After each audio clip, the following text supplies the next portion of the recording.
Afternoon. We're here today at Stuxley Cricket Club with Chris West, President of the North Yorkshire and South Durham League, who's going to do a quick roundup on the prospects of all the clubs in the league for the forthcoming season, which starts in less than 48 hours' time. It does indeed, and good afternoon, everybody. The sun's shining, and I hope it shines on Saturday. We had a great Premier League title race in 2025. 4 teams involved throughout the season. Quite unusual in Premier League terms, that. In the last 4 years, in fact, we've had 4 different champion clubs. So there's an exciting outlook for the coming season. A lot of clubs have remarked to me how strong the league looks this year. And I've got to agree with that. There's a lot of players' movement. Just to highlight the big 4 clubs from last year, Barnard Castle, Triple Crown winners. Only the 4th time that's been achieved in 132 years of the league.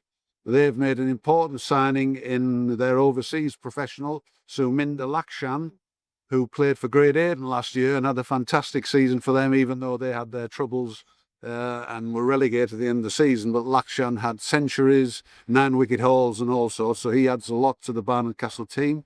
One important loss is Josh Bousfield, an outstanding all-rounder for the club over many years, who's gone off to Burnetfield. Richmondshire had a very quiet 2025, unusually. They didn't win a trophy to their first team last year, which is the first time in quite a number of years that has happened. They've got an overseas professional from India called Lalith Mohan. He's taken 125 wickets at first-class level. They'll still have the services of Shafi Ghaffari when he hasn't got any Durham commitments. And Owen Kelly has returned to the club after a number of seasons away. Their one outgoing is Bob Carr, who's moved to Dublin with his work, although he may appear in 5 or 6 games during the season. Hartlepool look particularly strong. Mo Asghar played for Middlesbrough in 23 and 24 and took 108 wickets for them. Is their overseas pro. He's not going to be here for this weekend, but hopefully he'll be back with us soon. And they've also signed Luke Symington, who was the NYSD Young Player of the Year in 2025 and looks to have a great future ahead of him. As ever, they've got a number of county players, so availability will be the issue for them.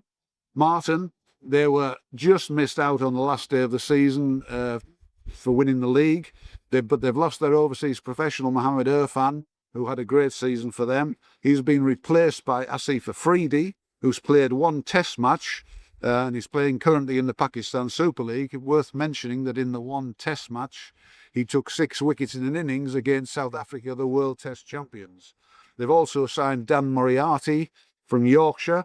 He played at Sesse last year, and Gareth Shaw has returned to the club after a number of years away. And of course, they have the powerful batting lineup headed up by Hodgie and Gibbo, who had some tremendous knocks last season. Moving on to other clubs in the league, Middlesbrough brought in an Indian overseas, a leg spinner, all-rounder called Ankar Malik, and they have a crop of exciting youngsters as usual. Bishop Auckland escaped relegation on the last day of the 2025 season, but they've got Brandon Lust back from Australia. He's fully fit this year and they expected to bowl. He had a stress fracture last year, and they've signed promising young Kenzie Peakman from Norton. Darlington, an unknown quantity to a certain extent, back in the Premier Division after 1 year out with an outstanding promotion season last year. They've got Qasim Akram, a Pakistan under-19 captain 3 or 4 years ago, and also Scott Steele, who played for Durham and Leicestershire and has just returned from a winter in Australia.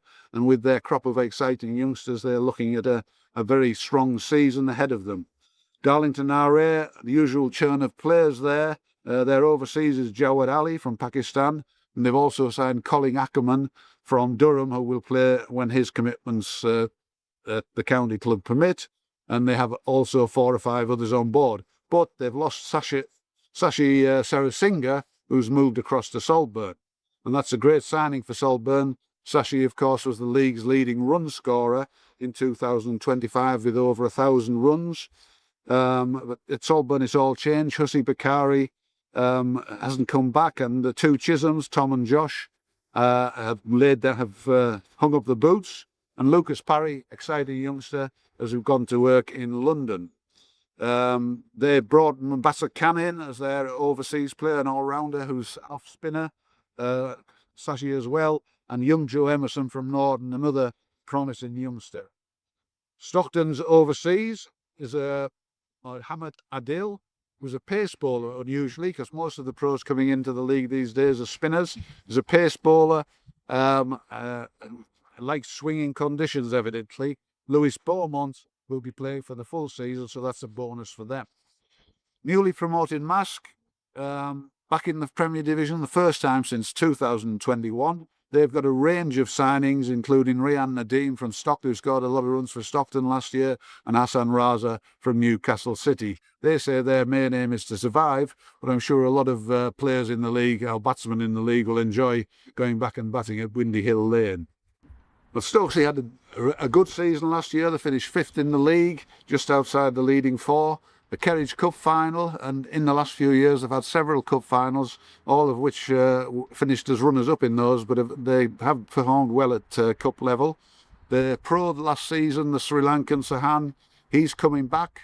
He had a difficult start to his playing career here, but then in the second half of the season he came good, and got quite a few wickets, well over 50 in the end.